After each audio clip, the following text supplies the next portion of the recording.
술 취한 손님들의 외로움을 달래주며 9년째 밤길을 달리는 여자. 그런데 그녀의 차 안에서 한 남자가 눈물을 흘렸습니다. 그 남자와 그녀는 어떻게 되었을까요? 이야기를 시작하기 전에 구독과 좋아요는 이미 눌러주셨죠? 감사합니다. 그럼 이야기를 바로 시작하겠습니다. 해운대 바다가 어둠에 잠기면 네온 사인이 빛나는 거리가 시작됩니다. 불빛 사이로 한 대의 택시가 천천히 움직입니다. 운전석에는 50대 중반의 여성이 앉아 있습니다. 손은 운전대를 단단히 붙잡고 눈은 반짝이는 도로를 주시하고 있죠. 이 여성의 이름은 장혜순입니다. 여자 혼자 이 밤에 택시를 해요? 장혜순은 이런 질문을 처음 듣는 게 아닙니다. 9년 동안 야간 운전을 하면서 듣지 않은 날이 없을 정도니까요. 그럴 때마다 장혜순은 미소로 대답합니다. 부드럽지만 단호한 미소로요. 위험하지 않나요? 또 다른 손님이 묻습니다. 장혜순은 백미러로 그 사람을 바라봅니다. 사람 마음이 더 위험한 법이죠. 밤거리보다. 장혜순의 택시는 겉보기엔 평범합니다. 내부는 깨끗하고 은은한 라벤더 향이 납니다. 하지만 자세히 보면 조수석 뒤편에 작은 공책 한 권이 놓여 있습니다. 검은색 가죽 표지에 감정 노트라고 붓글씨로 적혀 있죠. 장혜순은 57의 나이에도 여전히 단단한 손으로 핸들을 잡습니다. 오늘도 어김없이 밤 11시 부산 해운대 바닷가 근처에서 운행을 시작했습니다. 대부분의 사람들이 잠자리에 들 시간에 장혜순의 하루는 막 시작됩니다. 아줌마, 센텀시티까지 가주세요. 상기된 얼굴의 젊은 직장인이 택시에 올라탑니다. 회식 자리에서 나온 듯 알코올 냄새가 옅게 풍깁니다. 네, 가겠습니다. 장혜순은 미터기를 누르고 차를 출발시킵니다. 남자는 휴대폰을 들여다보다가 문득 장혜순을 발견한 듯합니다.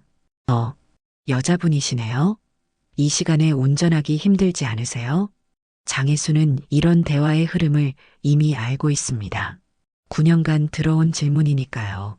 익숙해졌어요. 밤 풍경이 더 예쁘기도 하고요. 남자는 그제야 창밖을 바라봅니다.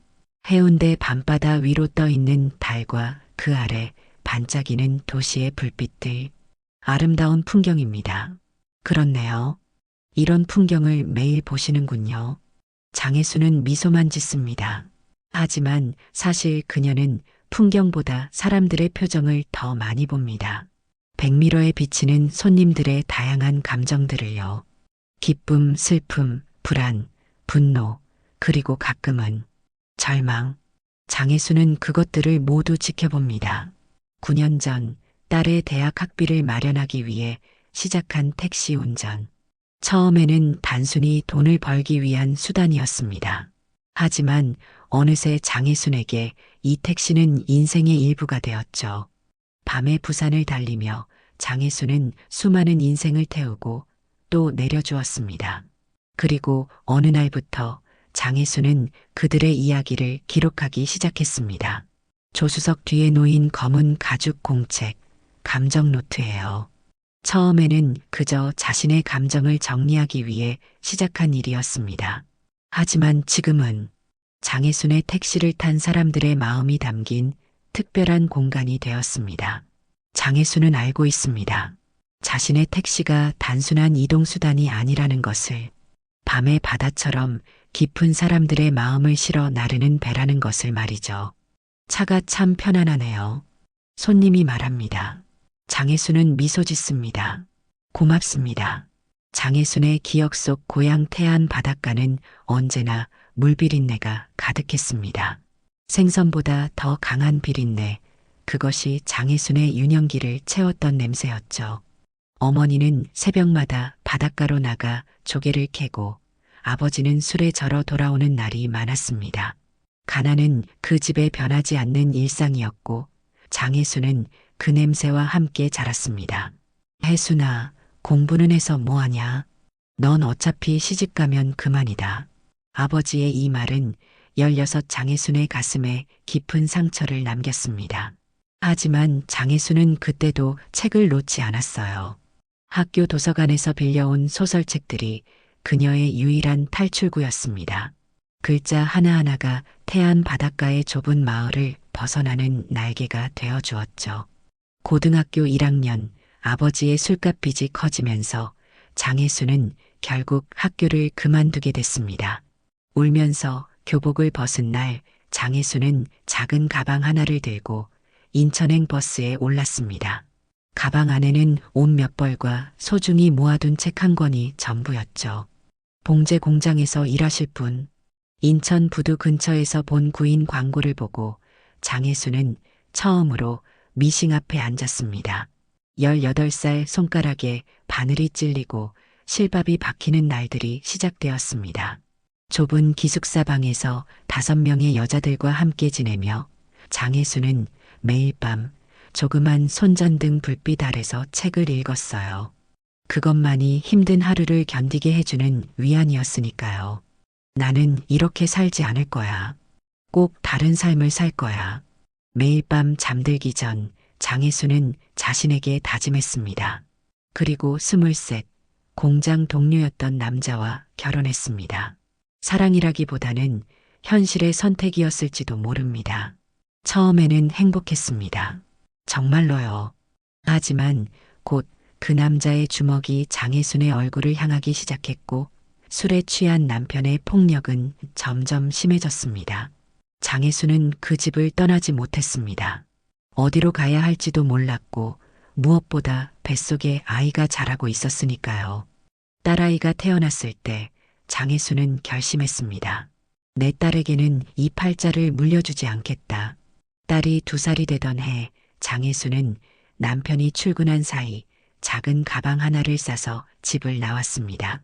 딸아이를 안고 부산으로 향한 기차 안에서 장혜순은 창밖으로 흐르는 풍경을 바라보며 눈물을 흘렸어요.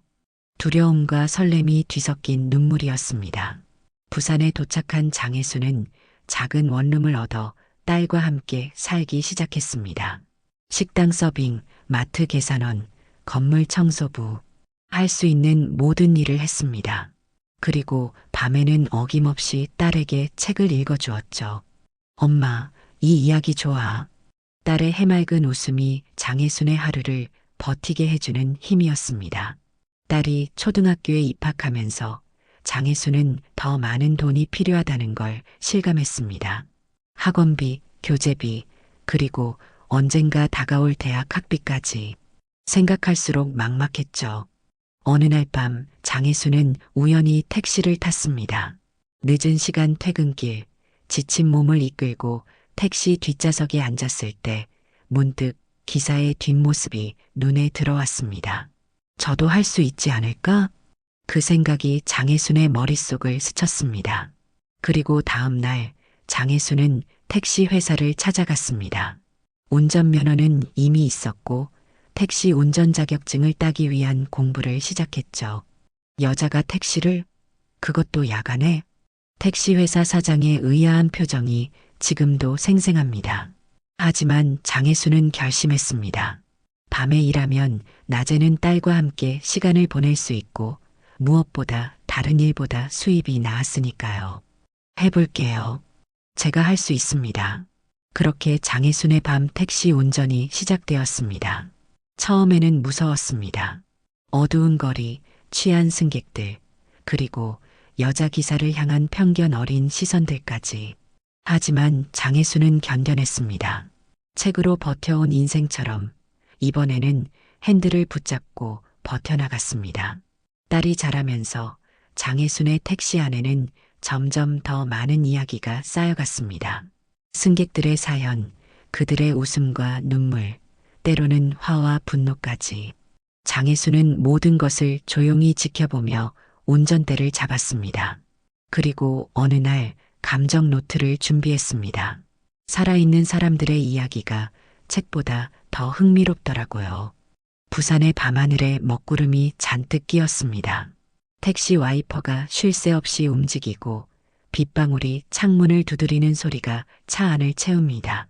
장혜순은 비 오는 날을 좋아하지 않습니다. 시야가 흐려지고 손님도 줄어들기 때문이죠. 하지만 오늘따라 비 내리는 소리가 마음을 편안하게 합니다. 해운대 해변 근처 한 남자가 우산도 없이 비를 맞으며 서 있습니다. 장혜수는 차를 천천히 그에게 다가갔습니다. 창문을 내리고 물었죠. 어디 가세요?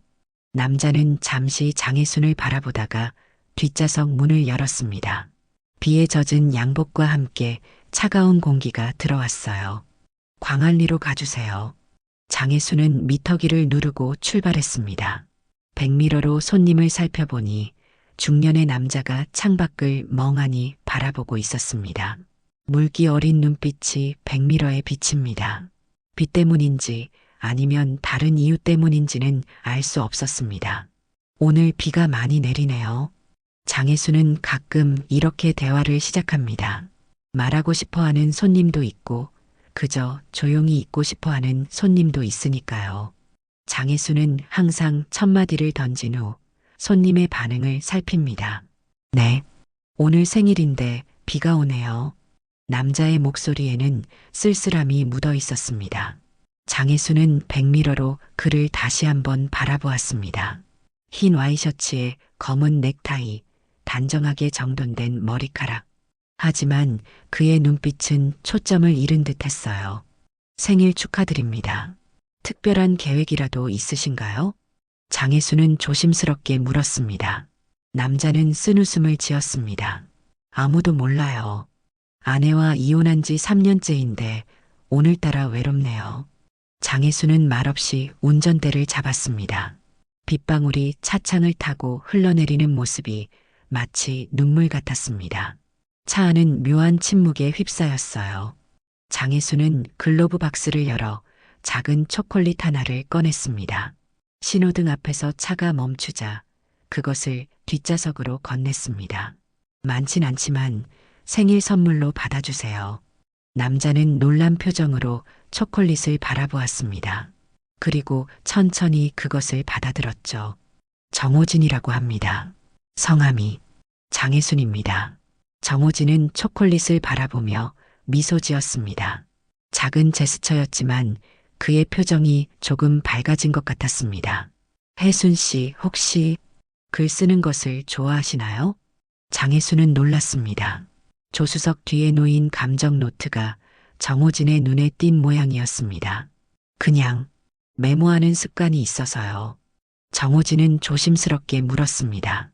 혹시 저도 한 줄 적어도 될까요? 장혜순은 잠시 망설였습니다. 감정 노트는 그동안 장혜순만의 비밀이었으니까요. 하지만 오늘따라 정호진의 눈빛이 너무 외로워 보였습니다. 네, 괜찮습니다. 광안리에 도착했을 때 장혜수는 감정 노트를 정호진에게 건넸습니다. 정호진은 잠시 생각하더니 천천히 글을 적기 시작했습니다. 그의 손가락이 페이지 위를 가로지르는 동안 장혜수는 비 내리는 바다를 바라보았습니다. 몇 분 후 정호진은 노트를 돌려주었습니다. 장혜수는 노트를 받았지만 그 내용을 바로 읽지는 않았습니다. 그것은 그녀의 원칙이었으니까요. 손님의 감정은 그 사람이 내린 후에야 읽는 것입니다. 오늘 생일 잘 보내세요. 장혜수는 미소 지으며 말했습니다. 정호진은 요금을 지불하고 차에서 내렸습니다. 차창 밖으로 그가 빗속으로 걸어가는 모습이 보였습니다. 어깨가 축 처진 채로요. 택시가 떠난 후 장혜수는 조심스럽게 감정 노트를 펼쳤습니다. 정호진이 적은 글이 눈에 들어왔습니다. 오늘 내가 사람 같았던 건 이 택시 안에서였어요.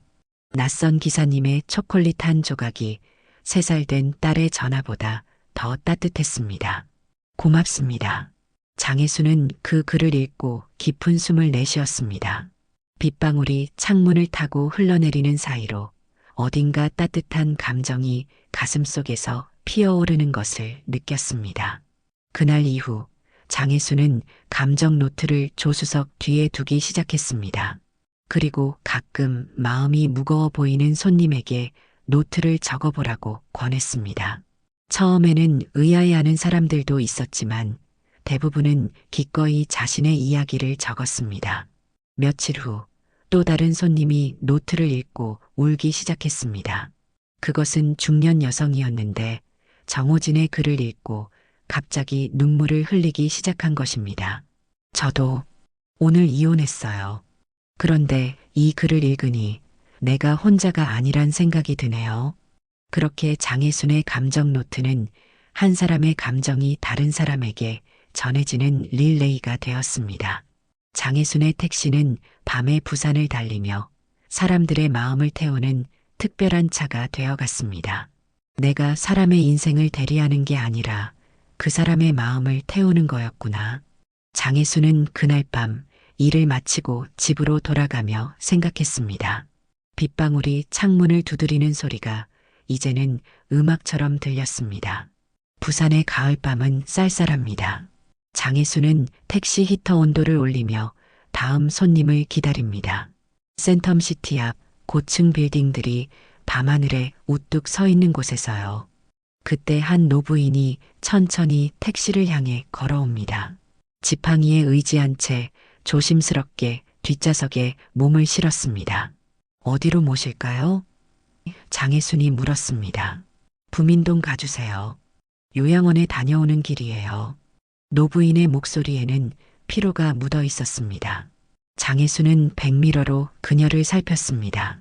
깔끔한 회색 코트에 하얀 머리카락이 단정하게 빗어져 있었죠. 하지만 그녀의 눈가에는 깊은 주름과 함께 슬픔이 어려 있었습니다. 어머님 뵙고 오셨나요? 장혜순이 조심스레 물었습니다.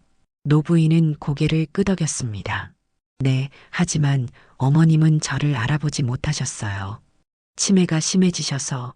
장혜순은 말없이 운전대를 잡았습니다. 노부인의 한숨소리가 차 안을 채웠어요. 오늘따라 엄마 손이 너무 차갑더라고요. 항상 따뜻했던 그 손이. 노부인의 말이 흐려졌습니다. 장혜순은 조수석 뒤에 놓인 감정 노트를 떠올렸습니다. 잠시 고민하다가 말했습니다. 혹시 마음을 적어 보실래요? 이 택시에는 사람들의 마음을 적는 노트가 있어요. 노부인은 의아한 표정을 지었지만 장혜순이 건넨 노트를 받아들었습니다. 천천히 페이지를 넘기며 다른 사람들의 글을 읽기 시작했어요. 이런 글들을 손님들이 적는 건가요? 장혜순은 고개를 끄덕였습니다. 네, 마음이 무거운 분들이 가끔 적고 가세요. 노부인은 한동안 노트를 들여다보다가 펜을 들었습니다. 떨리는 손으로 천천히 글을 적기 시작했어요. 장혜순은 운전에 집중하며 그녀에게 시간을 주었습니다. 부민동에 도착했을 때 노부인은 감정 노트를 돌려주었습니다. 그녀의 눈에는 눈물이 맺혀 있었지만 표정은 한결 편안해 보였습니다. 고맙습니다. 마음이 조금 가벼워진 것 같네요. 장혜순은 미소로 답했습니다. 노부인이 내린 후 장혜순은 노트를 펼쳤습니다. 그곳에는 이렇게 적혀 있었습니다. 요양원 다녀오는 길이에요. 엄마 손, 오늘따라 너무 차갑네요. 평생 저를 위해 일했던 그 손이 이제는 제 손을 알아보지 못합니다. 하지만 그래도 저는 엄마 손을 잡아드릴 겁니다. 끝까지요. 장혜순은 그 글을 읽고 잠시 눈을 감았습니다. 어머니에 대한 기억이 스쳐 지나갔어요. 장혜순 역시 오래전에 떠나보낸 어머니가 있었으니까요. 다음 날 밤 한 청년이 장혜순의 택시에 올랐습니다. 넥타이를 바짝 매고 긴장한 표정이었습니다. 어디로 가실까요? 장혜순이 물었습니다. 해운대 센텀시티로 가주세요. 내일 첫 출근인데 회사 위치를 한번 가보려고요. 장혜순은 백미러로 청년을 바라보았습니다. 대학을 갓 졸업한 듯한 젊은 얼굴이 불안과 설렘으로 가득했습니다. 첫 직장인가 보네요. 축하드립니다. 청년은 쑥스러운 듯 웃었습니다. 네, 감사합니다. 근데 너무 떨려서 심장이 바뀌는 줄 알았어요. 장혜순은 미소 지었습니다. 청년의 시선이 조수석 뒤 감정 노트에 머물렀어요. 이게 뭐예요? 장혜순은 감정 노트에 대해 설명해 주었습니다.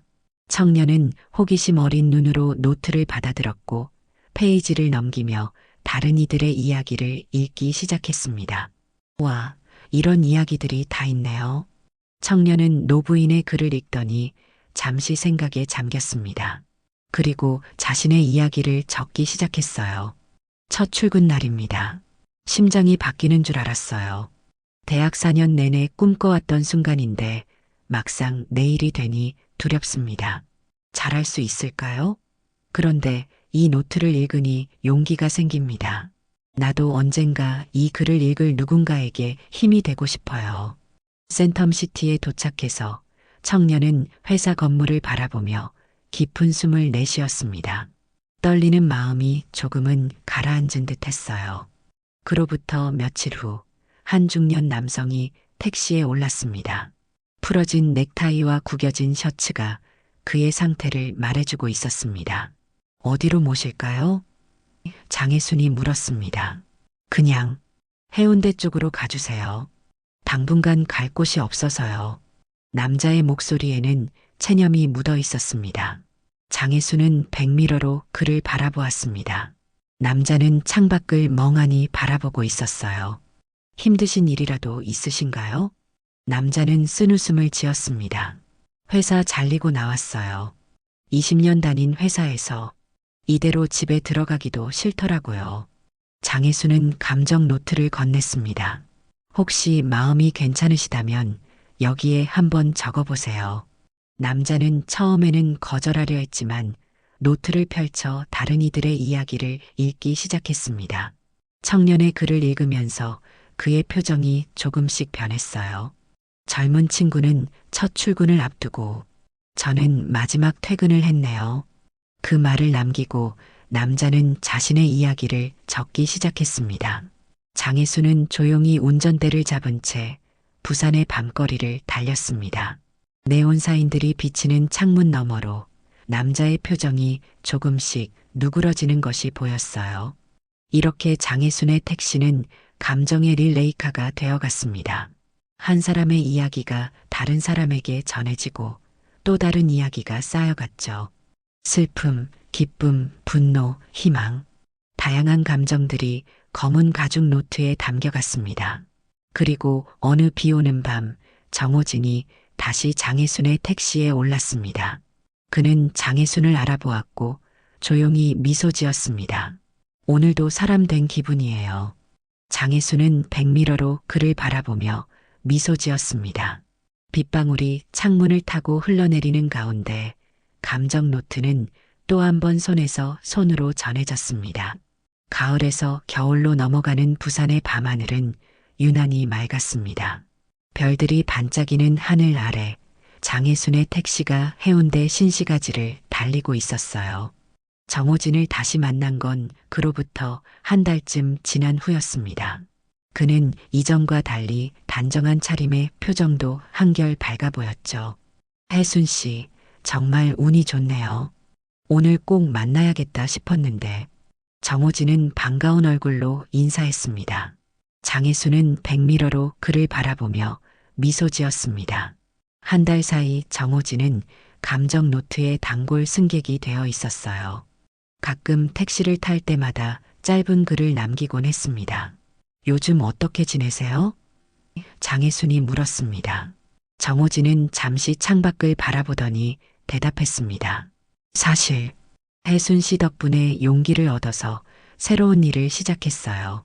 장혜순은 의아한 표정을 지었지만 말없이 그의 이야기를 들었습니다. 정호진은 이전에 IT 기업에서 마케팅 임원으로 일했다고 했습니다. 이혼 후 회사를 그만두고 방황하던 차에 장혜순의 택시를 탔던 것이죠. 그날 이후로 많이 생각했어요. 혜순 씨의 감정 노트가 저에게 준 위로를. 그리고 결심했습니다. 이 감정을 서비스로 만들고 싶어요. 장혜수는 놀라 핸들을 꽉 쥐었습니다. 서비스요? 정호진은 고개를 끄덕였습니다. 네, 감정 케어 택시 같은 거죠. 혜순 씨처럼 승객들의 마음을 태워주는 특별한 택시 서비스요. 장혜수는 말문이 막혔습니다. 그저 자신만의 작은 습관이었던 감정 노트가 사업이 된다니 상상도 못한 일이었으니까요. 신호등 앞에서 차가 멈추자 장혜수는 잠시 생각에 잠겼습니다. 저 같은 사람이 뭘? 장혜순의 목소리가 흔들렸습니다. 정호진은 진지한 표정으로 말했습니다. 혜순 씨가 가진 공감 능력과 따뜻함은 특별해요. 요즘 같은 시대에 정말 필요한 서비스라고 생각합니다. 장혜순은 당황스러웠습니다. 그저 손님들의 이야기를 들어주고 가끔 위로의 말을 건네는 것뿐인데 그것이 사업이 될 수 있을까요? 게다가 57의 나이에 새로운 도전이라니. 생각해 볼게요. 장혜수는 조심스레 대답했습니다. 정호진은 명함을 건넸습니다. 전화 기다릴게요. 진지하게 생각해 주세요. 그날 밤 장혜수는 퇴근 후 집으로 돌아와 명함을 물끄러미 바라보았습니다. 정호진, 브레인스톰 이노베이션 대표라고 적혀 있었습니다. 스타트업 회사인 모양이었어요. 엄마, 무슨 생각해? 대학에서 돌아온 딸 미연이 물었습니다. 장혜수는 딸에게 정호진의 제안에 대해 이야기했어요. 미연은 눈을 반짝이며 들었습니다. 엄마, 정말 좋은 기회 아니야? 엄마 택시 타본 친구들 모두 엄마가 특별하다고 했잖아. 장혜수는 머리를 가로저었습니다.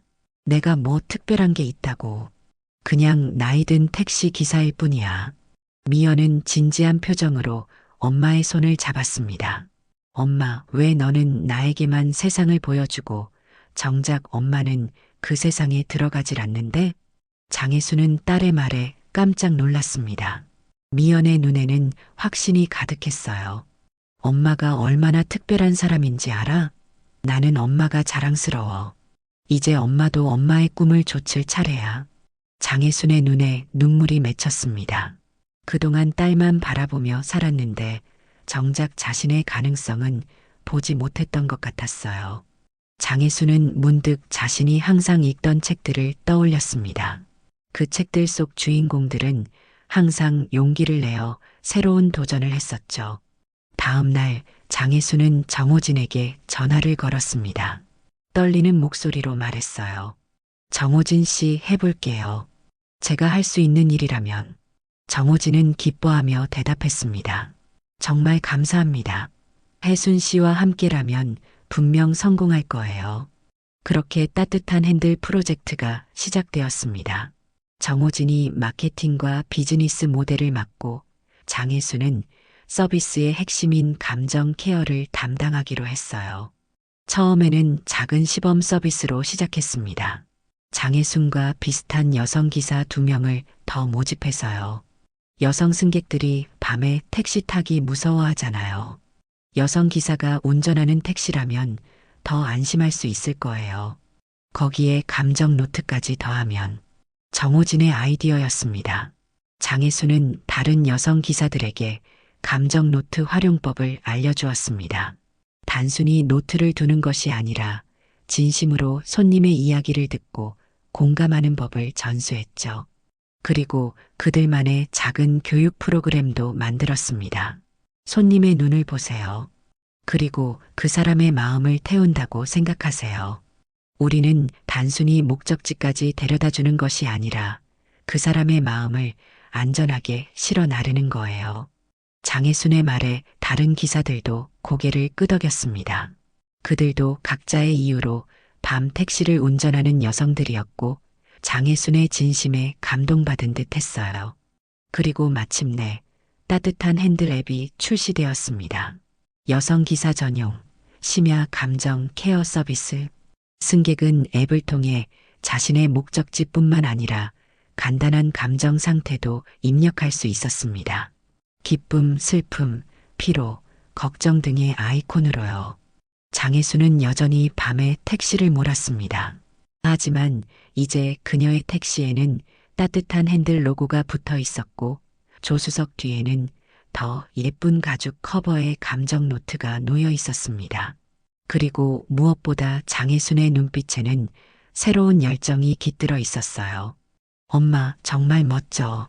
미연이 말했습니다. 장혜순은 쑥스러운 듯 웃었습니다. 57의 나이에 창업자가 되다니 상상도 못한 일이었으니까요. 하지만 장혜순은 알고 있었습니다. 이제야 비로소 자신이 진짜 하고 싶은 일을 찾았다는 것을요. 부산의 겨울은 바다 때문에 더 춥게 느껴집니다. 차가운 바람이 해운대 거리를 휩쓸고 지나가는 12월의 어느 날 따뜻한 핸들 사무실에는 긴장감이 감돌았습니다. 작은 오피스텔을 개조한 이곳에는 장혜순과 정호진, 그리고 새로 합류한 직원 2명이 모여 있었습니다. 오늘 앱 다운로드 수가 어떻게 됐죠? 정호진이 물었습니다. 젊은 직원이 컴퓨터 화면을 들여다보며 대답했습니다. 어제보다 조금 늘었지만 아직 목표치에는 많이 부족해요. 장혜수는 창밖을 바라보았습니다. 출시 3개월 차 따뜻한 핸들은 여전히 적자였습니다. 여성 기사들은 10명으로 늘었지만 이용자는 기대만큼 증가하지 않았어요. 사람들은 새로운 서비스에 쉽게 마음을 열지 않았습니다. 괜찮아요. 시간이 좀 필요한 거예요. 장혜순이 말했습니다. 정호진은 고개를 끄덕였지만 그의 눈에는 걱정이 어려 있었습니다. 모든 자금을 이 사업에 쏟아부었으니까요. 오늘 언론사 인터뷰는 어떻게 됐어요? 정호진이 물었습니다. 취소됐대요. 더 큰 뉴스가 터져서. 직원의 말에 사무실은 다시 침묵에 빠졌습니다.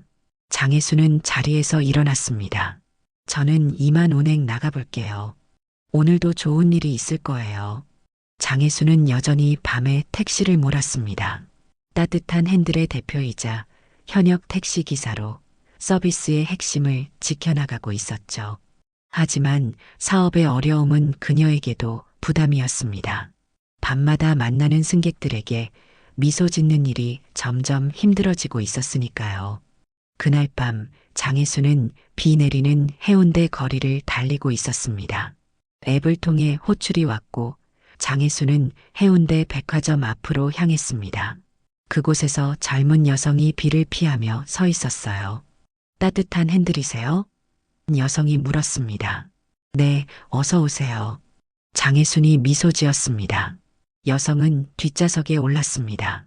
그녀의 눈은 붉어 보였고 화장이 번져 있었어요. 울었던 흔적이었습니다. 어디로 모실까요? 장혜순이 물었습니다. 동래역으로 가주세요. 서울 가는 막차를 타야 해요. 여성의 목소리는 떨렸습니다. 장혜순은 출발했습니다. 빗소리만 차 안을 채우는 가운데 백미러로 여성을 살폈어요. 20대 중반쯤 되어 보였고 어깨는 축 처져 있었습니다. 괜찮으세요? 장혜순이 조심스레 물었습니다. 여성은 처음에는 대답하지 않았습니다. 하지만 잠시 후 작은 목소리로 말했어요. 그냥 부산에서의 마지막 날이에요. 여기서의 꿈이 깨져서 서울로 돌아가려고요. 장혜수는 천천히 고개를 끄덕였습니다. 그리고 조용히 조수석 뒤에 감정 노트를 가리켰어요. 원하시면 마음을 적어보세요. 많은 분들이 그렇게 위로받고 가셨어요. 여성은 의아한 표정을 지었지만 노트를 집어들었습니다. 페이지를 넘기며 다른 이들의 이야기를 읽기 시작했어요. 그리고 점점 그녀의 표정이 변하기 시작했습니다. 이게 정말 다른 승객들이 쓴 거예요? 장혜수는 미소 지었습니다. 네, 모두 실제 이야기예요. 그리고 그 글이 또 다른 누군가에게 위로가 되고 있어요. 여성은 한참을 노트에 빠져 있다가 펜을 들고 자신의 이야기를 적기 시작했습니다. 동래역에 도착했을 때 그녀는 훨씬 편안한 표정이었어요. 고맙습니다. 이 택시에서 나는 처음으로 안심하고 울었어요. 그 말을 남기고 여성은 택시에서 내렸습니다. 장혜수는 그녀가 역 안으로 사라지는 모습을 지켜보았습니다. 그리고 무심코 핸드폰을 확인했을 때 놀라운 알림을 발견했어요. 따뜻한 핸들앱에 후기가 올라오고 있었습니다. 방금 내린 그 여성이 SNS에 장문의 글을 올린 것이었습니다. 오늘 밤 따뜻한 핸들이라는 택시를 탔습니다. 그곳에서 나는 처음으로 안심하고 울 수 있었어요. 기사님의 따뜻한 물음과 승객들의 마음이 담긴 노트. 부산을 떠나려던 마음이 흔들립니다. 이런 서비스가 있다는 것이 믿기지 않아요. 여성분들, 밤에 택시 타기 무서우시면 이 앱 써보세요. 그 게시물은 순식간에 퍼져나갔습니다. 다음 날 아침 따뜻한 핸들 사무실은 들떠 있었어요. 혜순 씨, 앱 다운로드가 밤사이 500건이나 늘었어요. 정호진이 흥분한 목소리로 말했습니다. 그것은 시작에 불과했습니다. 그 여성의 SNS 게시물은 유명 인플루언서에게 공유되었고 곧 지역 뉴스에도 소개되었습니다. 밤길을 안전하게 여성 기사가 운전하는 감정 케어 택시라는 제목으로요. 한 주가 지나자 앱 다운로드 수는 5천을 넘었고 여성 기사 지원자도 늘어났습니다. 장혜수는 매일 새로운 기사들을 교육했습니다. 단순히 운전 기술이 아니라 마음을 태우는 법을 가르쳤어요. 승객의 눈을 보세요.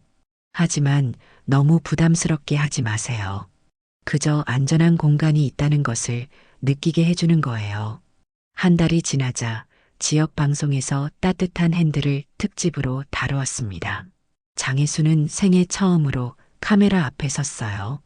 떨리는 마음으로 인터뷰에 응했습니다. 처음에는 그저 제 작은 습관이었어요. 하지만 이제는 많은 분들의 마음을 태우는 서비스가 되었습니다. 저희는 단순히 목적지까지 모시는 것이 아니라 그 여정 동안 마음의 짐을 조금이라도 덜어드리고 싶은 거예요. 방송 이후 대기업에서 연락이 왔습니다. 직원들의 야근 후 귀가 서비스로 따뜻한 핸들을 계약하고 싶다는 제안이었어요. 이어서 대학교에서도 여학생 안전기가 서비스로 계약을 제안했습니다. 3개월 만에 따뜻한 핸들은 흑자로 전환되었습니다. 부산을 넘어 서울, 대구, 대전으로 서비스를 확장했고 여성 기사는 50명을 넘어섰어요. 장혜수는 이제 대표로서 바쁜 나날을 보냈습니다. 하지만 여전히 일주일에 3번은 직접 택시를 몰았어요. 그것이 따뜻한 핸들의 정신을 지키는 방법이라고 생각했으니까요. 어느 날 저녁 정호진이 장혜순의 택시에 올랐습니다. 예전처럼 손님으로가 아니라 동료로서요. 오늘은 제가 옆에서 배워볼게요. 정호진이 웃으며 말했습니다. 장혜순도 미소 지었습니다. 이제 와서 무슨 배움이에요. 정호진 씨가 이 모든 걸 만들어낸 거잖아요. 정호진은 고개를 저었습니다. 아니에요. 이건 혜순 씨의 따뜻함이 만든 기적이에요. 그날 밤 두 사람은 부산의 밤거리를 함께 달렸습니다. 따뜻한 핸들이 켜진 채로요. 그리고 앱에는 계속해서 새로운 호출이 이어졌습니다. 부산의 봄은 갑작스레 찾아왔습니다. 벚꽃이 해운대 거리를 화사하게 물들이는 3월의 어느 날 따뜻한 핸들 사옥 회의실에는 특별한 긴장감이 감돌았습니다. 벤처 투자자들이 방문하는 날이었거든요. 장혜수는 평소보다 일찍 출근해 모든 준비를 점검했습니다. 긴장되네요. 정호진이 넥타이를 매만지며 말했습니다. 장혜수는 미소 지었습니다. 잘 될 거예요. 우리는 이미 증명했잖아요. 따뜻한 핸들이 출시된 지 1년, 이제는 명실상부 성공한 스타트업이 되었습니다. 전국 6개 도시에 서비스를 제공하고 여성 기사는 100명을 넘어섰죠. 매출도 꾸준히 성장했고 앱 다운로드 수는 10만을 돌파했습니다. 투자자들과의 미팅은 성공적이었습니다. 장혜순이 직접 프레젠테이션을 했어요. 처음엔 떨렸지만 자신의 이야기를 진심으로 전하자 모두가 귀 기울였습니다. 따뜻한 핸들은 단순한 택시 서비스가 아닙니다. 우리는 마음을 태우는 사업을 하고 있어요. 지친 영혼을 목적지까지만 데려다 주는 것이 아니라 그 여정 동안 조금이나마 위로를 전하고 싶은 거죠. 미팅이 끝나고 장혜순과 정호진은 회사 근처 카페에서 차를 마시며 오늘을 축하했습니다. 봄바람이 창문을 스치는 가운데 정호진의 표정이 문득 진지해졌어요. 혜순 씨, 사실 오늘 좋은 소식이 있어요. 장혜수는 호기심 어린 눈으로 그를 바라보았습니다. 정호진은 잠시 망설이다 말을 이었어요. 제 딸에게서 연락이 왔어요. 장혜수는 깜짝 놀랐습니다. 정호진이 이혼한 후 전처가 딸을 데리고 미국으로 떠났다는 이야기를 들은 적이 있었으니까요. 그 후로 딸과 연락이 끊겼다고 했는데, 정말요? 어떻게요? 정호진의 눈에 눈물이 맺혔습니다. 딸이 SNS에서 따뜻한 핸들 소식을 봤대요. 제 이름을 발견하고 연락했어요. 장혜수는 감동으로 가슴이 뭉클했습니다. 정호진은 떨리는 목소리로 계속했어요. 딸이 그러더라고요. 그 회사 이름 보고 아빠를 찾고 싶어졌어요. 우리 딸이 이번 여름방학에 한국에 온대요. 혜순 씨, 제가 딸을 다시 만날 수 있게 됐어요. 장혜수는 정호진의 손을 따뜻하게 잡았습니다. 말이 필요 없었어요. 그의 눈에 맺힌 기쁨의 눈물이 모든 것을 말해주고 있었으니까요. 따뜻한 핸들이 정말 따뜻한 일을 했네요. 장혜순이 미소 지었습니다. 그날 밤 장혜순은 여전히 택시를 몰았습니다. 회사가 커졌어도 그녀는 일주일에 적어도 3번은 직접 핸들을 잡았어요. 그것이 따뜻한 핸들의 본질을 잊지 않는 방법이라고 생각했으니까요. 밤 11시 해운대 앞바다를 지나는 길에 앱으로 호출이 왔습니다. 장혜수는 차를 돌려 그곳으로 향했어요. 바닷가 벤치에 한 여학생이 앉아 있었습니다. 차가운 봄바람에 몸을 웅크리고 있는 모습이었어요. 따뜻한 핸들이세요? 여학생이 물었습니다. 네, 어서 오세요. 장혜순이 반갑게 인사했습니다. 여학생은 뒷좌석에 올랐습니다. 창백한 얼굴에 눈가는 붉어 보였어요. 장혜순은 백미러로 그녀를 살폈습니다. 어디로 가실까요? 장혜순이 물었습니다. 여학생은 잠시 망설이더니 작은 목소리로 대답했습니다. 그냥 조금만 돌아주세요. 아직 집에 가고 싶지 않아서요. 장혜수는 고개를 끄덕였습니다. 이런 손님도 종종 있었어요. 집이 아닌 다른 안전한 공간이 필요한 사람들. 장혜수는 조용히 차를 출발시켰습니다. 괜찮으세요? 한참 후 장혜순이 조심스레 물었습니다.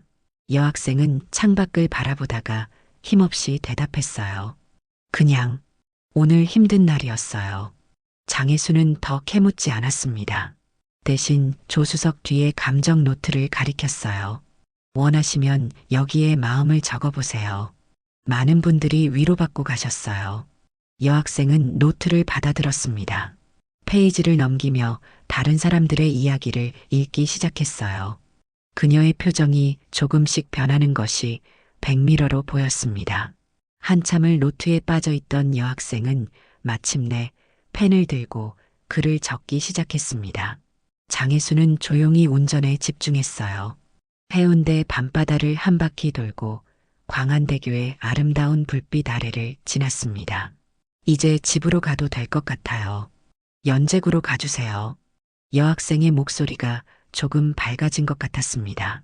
장혜수는 미소 지으며 목적지를 향해 차를 돌렸어요. 집 앞에 도착했을 때 여학생은 노트를 돌려주었습니다. 그리고 조용히 말했어요. 고맙습니다. 이 택시 안에서는 죽고 싶다는 생각이 안 들어요. 장혜수는 그 말에 가슴이 철렁 내려앉았습니다. 여학생은 이미 택시에서 내려 아파트로 들어가고 있었어요. 장혜수는 황급히 노트를 펼쳤습니다. 마지막 페이지에 적힌 글이 눈에 들어왔어요. 이 택시 안에서는 죽고 싶다는 생각이 안 들어요. 오늘 정말 힘들었어요. 모든 것이 무너진 것 같았고 바다를 바라보며 끝내고 싶다는 생각까지 했어요. 그런데 이 노트에 적힌 다른 사람들의 이야기를 읽으니 나 혼자만 힘든 게 아니란 걸 알게 됐어요. 내일도 힘들겠지만 다시 한번 해볼게요. 따뜻한 핸들을 타게 해주셔서 감사합니다. 장혜순의 눈에서 눈물이 흘러내렸습니다. 떨리는 손으로 핸드폰을 꺼내 정호진에게 전화를 걸었어요. 호진 씨, 오늘 우리가 한 생명을 구했어요. 전화기 너머로 정호진의 놀란 목소리가 들렸습니다. 장혜수는 방금 있었던 일을 이야기했어요. 그리고 울음을 참으며 말했습니다. 나는 이제 알겠어요. 내가 사람들의 인생을 대리하는 사람이 아니라 그 사람의 마음을 진짜로 태우는 사람이었다는 걸. 그날 밤 장혜수는 오랜만에 일기를 썼습니다. 감정 노트가 아닌 자신만의 일기장에요. 떨리는 손으로 적었습니다. 오늘 따뜻한 핸들은 단순한 택시가 아니라 누군가의 생명줄이 되었다. 내가 시작한 작은 공책이 이렇게 큰 일을 할 줄은 몰랐다. 정호진 씨의 딸과도 다시 만나게 되었고, 이 모든 게 마치 기적 같다. 장혜수는 창밖을 바라보았습니다. 부산의 밤하늘에 별들이 반짝이고 있었어요. 그녀의 가슴 속에는 따스한 무언가가 가득 차올랐습니다. 이것이 진정한 행복이구나, 라고 생각했습니다. 다음 날 장혜수는 새로운 여성 기사들을 위한 교육 세션을 진행했습니다. 이전보다 더 진지하고 열정적인 모습으로요. 우리는 단순히 사람을 실어 나르는 것이 아닙니다. 가끔은 그 사람의 인생을 구하는 일을 하고 있어요. 따뜻한 핸들이란 이름처럼 우리의 손길이 누군가에게 따뜻한 희망이 될 수 있다는 걸 잊지 마세요. 새로운 기사들은 장혜순의 말에 깊이 공감하며 고개를 끄덕였습니다. 그들의 눈빛에서 장혜순은 자신의 옛 모습을 발견했어요. 밤길을 달리며 누군가의 마음을 태우고 싶었던 그 순수한 열정을요. 갑작스러운 소낙비가 내리는 여름날 저녁, 장혜수는 따뜻한 핸들 주식회사 본사 창문을 통해 빗방울이 유리창을 타고 흘러내리는 모습을 바라보고 있었습니다. 해운대 오피스 29층에서 바라보는 부산의 야경은 마치 별들이 땅으로 내려앉은 것 같았죠. 3년 전만 해도 장혜순이 이런 사무실에서 일하게 될 줄은 꿈에도 몰랐습니다. 사장님, 이번 분기 보고서 준비됐습니다. 젊은 비서가 문서 파일을 내밀었습니다. 장혜순은 부드럽게 웃으며 받아들었죠. 사장님이라는 호칭이 아직도 어색했습니다. 60세의 나이에 장혜순은 이제 따뜻한 핸들 주식회사의 대표였으니까요. 고마워요. 내일 회의 전에 검토해 볼게요. 비서가 나간 후 장혜순은 다시 창밖을 바라보았습니다. 회사는 빠르게 성장했습니다. 이제 전국 6개 도시에서 200여 명의 여성 기사들이 따뜻한 핸들의 이름으로 밤길을 달리고 있었죠. 매출은 끊임없이 증가했고 올해 초에는 아시아 최고의 소셜 임팩트 스타트업 상도 받았습니다. 책상 위에는 장혜순의 얼굴이 담긴 경제 매거진이 놓여 있었습니다. 60세에 창업한 택시기사, 운송산업의 패러다임을 바꾸다라는 제목의 기사였죠. 장혜순은 그 기사를 볼 때마다 쑥스러웠습니다. 그저 자신이 하고 싶었던 일을 했을 뿐인데 말입니다. 오늘도 운행 나가실 건가요?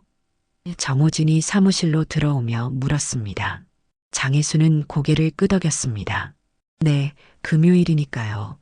정호진은 미소 지었습니다. 사장님이 직접 운행하는 회사가 또 있을까요? 주말엔 좀 쉬세요. 장혜순은 가방을 챙기며 대답했습니다. 이게 내 쉼이에요. 사무실보다 택시에 있을 때 더 편하네요. 회사가 커지고 업무가 늘어나도 장혜순은 일주일에 2번, 금요일과 토요일 밤에는 반드시 직접 택시를 몰았습니다. 이사회에서는 반대했지만 장혜순은 고집을 꺾지 않았죠.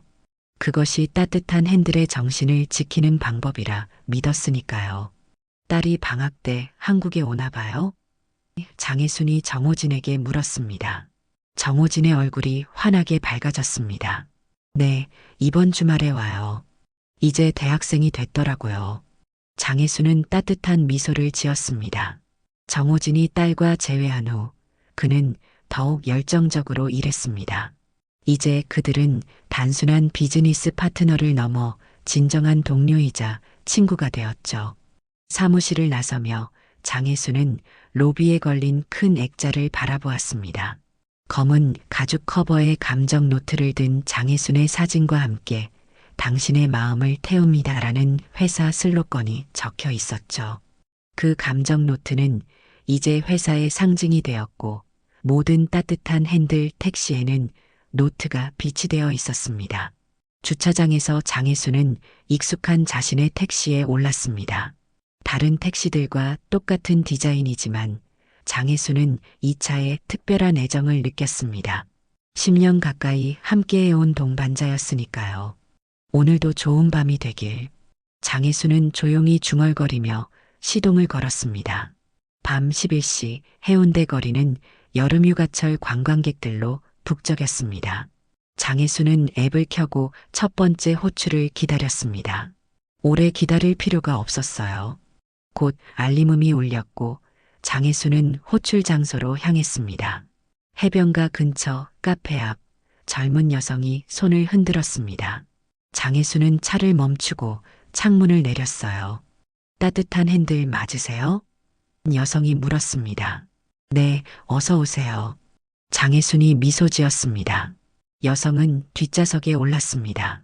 그녀는 스마트폰을 보더니 놀란 표정을 지었어요. 혹시 장혜순 대표님이세요? 장혜순은 미소를 지었습니다. 가끔 이렇게 알아보는 손님들이 있었죠. 네, 맞아요. 오늘은 제가 모시게 됐네요. 여성은 더욱 놀란 표정이었습니다. 와, 정말 대단하세요. TV에서 봤어요. 이런 큰 회사 대표님이 직접 운전을 하시다니. 장혜수는 겸손하게 웃었습니다. 큰 회사라고 하기엔 아직 멀었어요. 그리고 이게 저희 회사의 정신이니까요. 여성은 감탄하는 눈빛으로 말했습니다. 정말 멋있어요. 제가 창업 공부를 하고 있는데 대표님 같은 분이 롤모델이세요. 장혜수는 백미러로 그녀를 바라보았습니다. 자신이 누군가의 롤모델이 되었다는 사실이 아직도 믿기지 않았어요. 목적지가 어디신가요? 장혜순이 물었습니다. 아, 죄송해요. 해운대 마린시티로 가주세요. 차가 출발하자 여성은 조수석 뒤에 놓인 감정 노트를 발견했습니다. 이게 그 유명한 감정 노트인가요? 장혜수는 고개를 끄덕였습니다. 네, 한번 읽어보실래요? 많은 분들의 이야기가 담겨 있어요. 여성은 호기심 어린 눈으로 노트를 펼쳤습니다. 페이지를 넘기며 다양한 사람들의 이야기를 읽기 시작했어요. 그녀의 표정이 점점 진지해졌습니다. 와, 정말 감동적이에요. 이런 글들이 모두 진짜 손님들이 쓴 거예요? 장혜수는 미소 지었습니다. 네, 모두 실제 이야기예요. 그 노트는 3개월마다 교체하는데 이전 노트들은 모두 보관하고 있어요. 지금까지 40건이 넘게 모였죠. 여성은 감탄했습니다. 이 노트들이 책으로 나오면 정말 좋을 것 같아요. 장혜수는 잠시 생각에 잠겼습니다. 사실 그런 제안도 있었지만 아직 결정하지 못했었죠. 그건 단순한 사업 확장이 아니라 사람들의 진솔한 마음을 어떻게 다룰 것인가에 대한 문제였으니까요. 마린시티에 도착했을 때 여성은 노트에 자신의 이야기를 적고 싶다고 했습니다. 장혜수는 기다렸고 여성은 진지한 표정으로 글을 썼어요. 차에서 내리며 여성은 말했습니다. 오늘 정말 행운이었어요. 대표님의 택시를 탈 수 있어서. 장혜수는 따뜻하게 웃었습니다. 저도 좋은 시간이었어요. 꿈을 향해 열심히 노력하세요.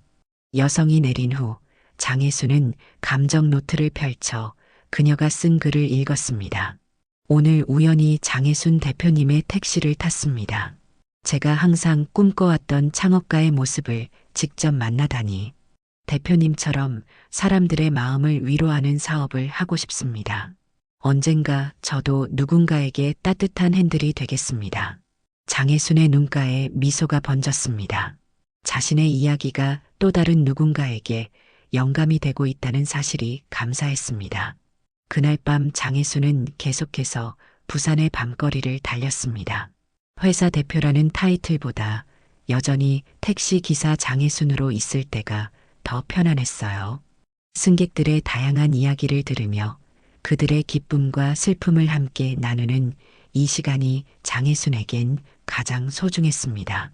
밤이 깊어갈수록 도시는 조금씩 고요해졌습니다.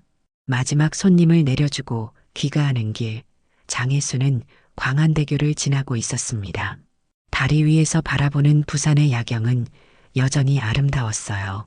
문득 차창 너머로 보이는 광고판이 눈에 들어왔습니다. 그곳에는 따뜻한 핸들의 광고가 빛나고 있었어요. 당신의 밤길을 함께합니다. 따뜻한 핸들. 장혜수는 그 문구를 보며 미소 지었습니다. 60세의 나이에 시작한 작은 변화가 이렇게 많은 사람들의 밤길을 밝히고 있다니 꿈만 같았습니다. 택시를 주차장에 세우고 장혜수는 잠시 차 안에 앉아 있었습니다. 조수석 뒤에 놓인 감정 노트를 바라보며 오늘도 누군가의 이야기가 추가되었음에 감사했어요. 내일도 좋은 하루가 되길. 장혜수는 작은 소리로 중얼거리며 시동을 껐습니다. 밤하늘에 별들이 반짝이는 가운데 그녀는 내일도 다시 이 핸들을 잡을 것이란 걸 알고 있었습니다. 그것이 장혜순이 세상에 남기는 따뜻한 손길이었으니까요. 집으로 돌아가는 길, 장혜순은 문득 자신의 삶을 되돌아보았습니다. 태안 바닷가의 작은 마을에서 시작된 여정이 부산의 밤거리를 거쳐 이곳까지 왔습니다. 책을 통해 꿈꾸던 세상을 이제는 직접 만들어가고 있었죠. 장혜수는 알고 있었습니다.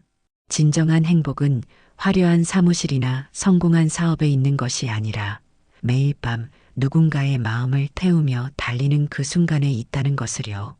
그래서 장혜수는 오늘도 내일도 계속해서 핸들을 잡을 것입니다. 오늘 이야기 마음에 닿으셨나요?